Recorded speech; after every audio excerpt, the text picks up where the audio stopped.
السلام علیکم ورحمۃ اللہ وبرکاتہ۔ بسم اللہ الرحمن الرحیم۔ عزیز طلباء، تفسیر کے آج کے سبق میں ہم اتل ما اوحی سے شروع کر رہے ہیں۔ توجہ کیجیے۔ اعوذ باللہ من الشیطان الرجیم، بسم اللہ الرحمن الرحیم۔ اتل ما اوحی، آپ پڑھیں جو وحی کی گئی، الیک آپ کی طرف، من الکتاب کتاب سے، واقم الصلاۃ اور قائم کریں نماز کو، ان الصلاۃ تنہا بے شک نماز روکتی ہے، عن الفحشاء بے حیائی سے، والمنکر اور برائی سے، ولذکر اللہ اکبر اور البتہ اللہ کی یاد سب سے بڑی بات ہے، واللہ یعلم ما تصنعون اور اللہ جانتا ہے جو تم کرتے ہو۔ عزیز طلباء، اللہ رب العزت اہل ایمان کو حکم دے رہے ہیں کہ وہ قرآن کریم کی تلاوت کرتے رہیں، اوروں کو بھی سنائیں تاکہ اس کے احکام اور ہدایات کی تبلیغ اور اشاعت ہو۔ اسی کے ساتھ دوسرا حکم واقم الصلاۃ کا فرمایا کہ نمازوں کی پابندی رکھیں اور اس کو اس کے جملہ احکام اور شرائط کے ساتھ ادا کریں۔ اس کے بعد کہ نماز سے مقصود اللہ تعالیٰ کی تعظیم ہے، لہٰذا نماز کے آداب میں اگر کمی ہوگی تو یوں سمجھا جائے گا کہ اللہ کی تعظیم میں کوتاہی ہو گئی ہے۔ نماز کا برائیوں سے روکنا دو معنی میں آ سکتا ہے۔ ایک تو بطریق تسبب، یعنی نماز میں اللہ تعالیٰ نے خاصیت اور تاثیر یہ رکھی ہے کہ نمازی کو گناہوں اور برائیوں سے روک دے، جیسے کسی دوا کا استعمال کرنا بخار وغیرہ کو روک دیتا ہے۔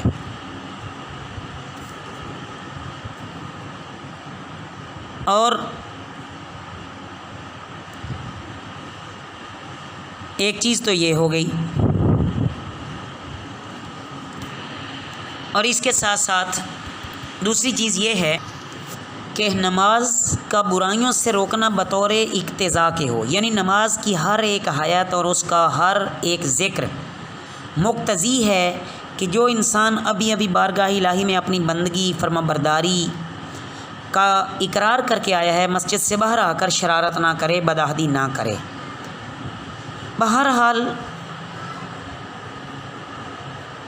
نماز کے دونوں فوائد میں سے جو بھی حاصل ہو جائے عظیم ہے۔ ہر نماز کا روکنا اور منع کرنا اسی درجے تک ہوگا جہاں تک اس کے ادا کرنے میں اللہ کی یاد سے غفلت نہ ہو، یعنی نماز کو جتنا آسن کر کے ادا کیا جائے گا، جتنا اچھا کر کے ادا کیا جائے گا، اتنی ہی نماز ہمیں گناہوں سے روکے گی، ہم گناہوں سے بچیں گے اور اچھے کاموں میں ہم اتنا زیادہ سے زیادہ لگیں گے۔ ولا تجادلوا اور تم نہ جھگڑو اہل الکتابی اہل کتاب سے، الا باللتی مگر اس طریقے سے، ہی احسن جو بہتر ہے، الا سوائے، الا الذین ظلموا جن لوگوں نے ظلم کیا، منہم ان میں سے، وقولوا اور تم کہو، آمنا بالذی ہم ایمان لائے اس پر جو انزل نازل کیا گیا الینا ہماری طرف، وانزل الیکم اور نازل کیا گیا تمہاری طرف، والہنا والہکم اور ہمارا معبود اور تمہارا معبود، واحد ایک ہے، ونحن لہ مسلمون اور ہم اس کے فرمانبردار ہیں۔ وَكَذَلِكَ اور اسی طرح انزلنا الیک ہم نے نازل کی تمہاری طرف، الکتاب کتاب، فالذین پس جن لوگوں کو آتیناہم ہم نے دی انہیں، الکتاب کتاب، یؤمنون بہ وہ ایمان لاتے ہیں اس پر، ومن ہؤلاء اور ان سے، من یؤمن بہ بعض ایمان لاتے ہیں اس پر، وما یجحد بآیاتنا اور وہ نہیں انکار کرتے ہماری آیات کا، الا الکافرون مگر کافر لوگ۔ عزیز طلباء، یہاں یہ بتلایا گیا ہے کہ اہل کتاب کا دین اصل میں سچا تھا،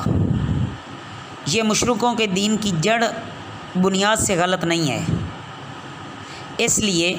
ان سے مناظرہ کرنے میں، بحث مباحثہ کرنے میں اخلاق اور صداقت کی حد سے نہیں نکلنا چاہیے۔ جہاں کہیں جتنی سچائی ہو اس کا اعتراف کرو اور نرمی، خیر خواہی اور صبر و تحمل سے ان کو واجبی بات سمجھاؤ۔ ان سے کہو کہ ہمارا جیسا قرآن پر ایمان ہے اس پر بھی ایمان ہے کہ اللہ تعالیٰ نے تمہاری ہدایت کے لیے حضرت عیسیٰ علیہ السلام اور دوسرے انبیاء اور رسول پر جو کتابیں اتاری، بے شک وہ اپنے وقت میں بالکل سچی تھی، ایک حرف غلط نہ تھا۔ گو تمہارے ہاتھ میں وہ آسمانی کتابیں اب اصلی صورت اور حقیقت میں باقی نہیں ہیں، پھر ہمارا تمہارا دونوں کا معبود ایک ہے، بس فرق اتنا ہے کہ ہم فقط اسی معبود حقیقی کے حکم پر چلتے ہیں، تم نے اس سے ہٹ کر اوروں کو بھی خدائی کا دعویٰ دے کر خدائی دعوے دار سمجھ لیا، اور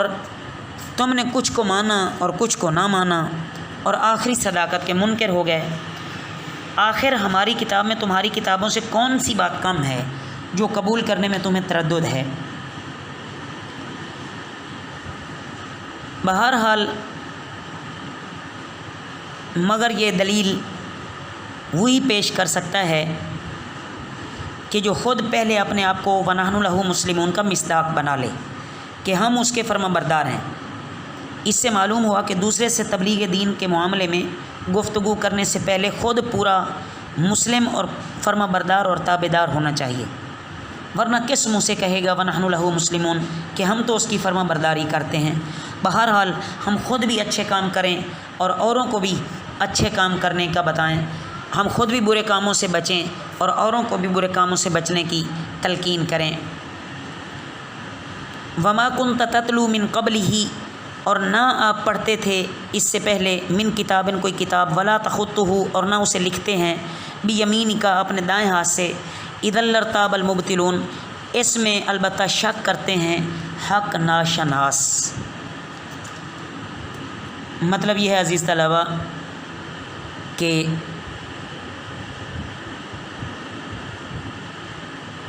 سب جانتے تھے آپ صلی اللہ علیہ وسلم کو کہ اس مدت میں نہ تو آپ کسی استاد کے پاس بیٹھے، نہ ظاہری پڑھنا لکھنا سیکھا، نہ کوئی کتاب پڑھی، نہ کبھی قلم ہاتھ میں پکڑا۔ اگر ایسا ہوتا تو باطل پرستوں کو شبہ نکالنے کی کوئی گنجائش رہتی کہ شاید اگلی کتابیں پڑھ کر ان کی باتیں نوٹ کر لی ہوں گی اور انہی کو اب آہستہ آہستہ اپنی عبارت میں ڈھال کر سناتے ہیں، تو ان کا یہ کہنا بالکل غلط ہے اور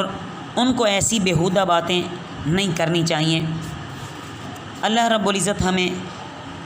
قرآن کی صحیح حقیقت اور دین کی صحیح سمجھ عطا فرمائیں۔ وما علینا الا البلاغ المبین۔